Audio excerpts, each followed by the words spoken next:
Kai kuriuose šiaurinėse provincijose buvo baisus paprotys.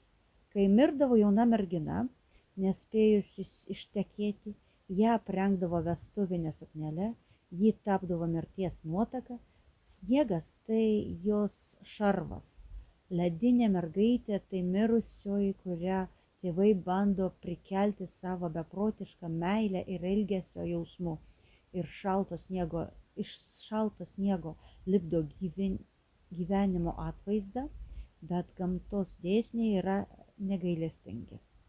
Mirusieji turi išeiti ir pasaka apie tirpstančią sniegeną yra kraupus priminimas gyviesiems. Nebandykite sulaikyti to, kurį paėmė mirtis. Paleiskit, kitaip kapo šaltis apsigyvens tavo namuose visam laikui ir karsto dangtis užsitrenks virš tavęs. Bet grįžkime prie šeimininko. Jei snieguolė yra ritualinė auka arba mirusioji, tai kasgi slepiasi po šiuolaikinio kalėdų senelio kauke.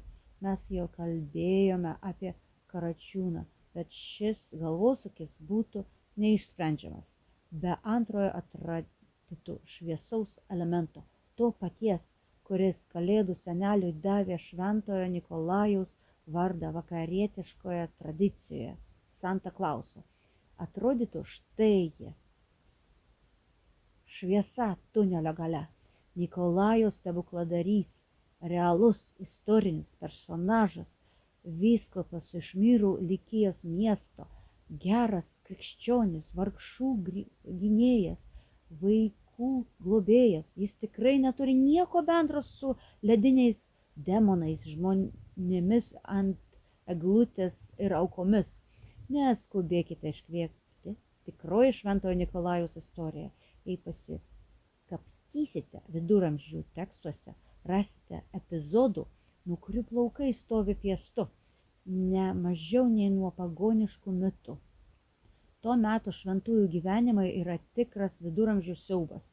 Žinomiausia legenda, paaiškinanti, kodėl Nikolajus tapo vaikų globėju, skamba kaip scenarijus siaubo filmui, kuris būtų uždraustas rodyti. Legenda sako, baisaus bado metu piktas smuklės savininkas į savo smuklę įviliojo 3 mažus mokyklos berniukus. Jis juos nužudė ir pasisavintų jų menką turtą, supjaustė kūnus ir įdėjo į statines, kad galėtų patiekti svečiams kaip kiaulieną. Ar girdite tai? Įdėjo vaikus į statinę su sūrimu. Vyskupas Nikolajus, apsistojęs šioje prakeiktoje smuklėje, savo dvasiniu žvilgsniu pamatė padarytą nusikaltimą. Jis priėjo prie statinės su žmonių palaikais, pasimeldė ir kūno dalys vėl suaugo. Berniukai prisikėlė. Tai be abejo stebuklas, bet pats kontekstas, gerojo dovanotojo įvaizdis grimzta iškapojimo ir kanibalizmo fone.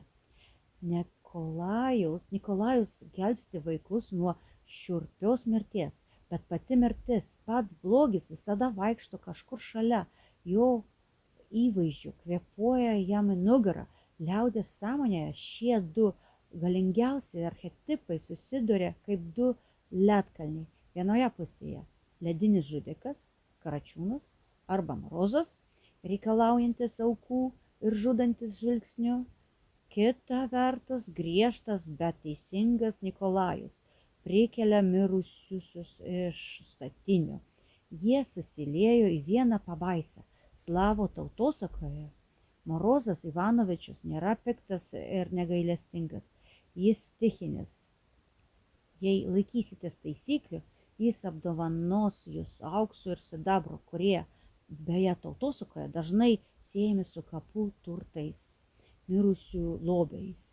Jei pažeidžiate taisyklės, jis nužudys be dvejonių. Prisiminkite klasikinę Nekrasovo poemą Morozas raudona nosis. Tai galbūt pats tiksliausias, baisiausias žmogaus susitikimas su šia būtybe aprašymas. ten nėra jokių dovanų ir dainelių. Marozas apvaikšto savo valdas, pamato miške valstietę ir padeda ją šaldyti. Pradeda. Jis jos nemuša lazda, jis veikia subtiliais būdais. Jis šnabžda jai švelnius žodžius, nuramina, sukelia šilumos ir jaukumo iliuziją. Moteriai atrodo, kad jai karšta, ji laiminga, ji mato vasarą, gėles, girdi paukščių čiulbėjimą, o tuo metu jos kūnas virsta ledo gabalu.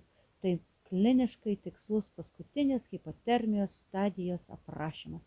Saldi mirtis. Senelis Šaltis čia pasirodo kaip mirties angelas, suteikiantis paskutinį poilsį per letarginį miegą. Jo dovana tai skausmo nebuvimas prieš pabaigą. Sutikite, toks burtininkas vaikų šventėje sukeltų masinę isteriją tarp tėvų, bet būtent tai yra jo tikrasis veidas.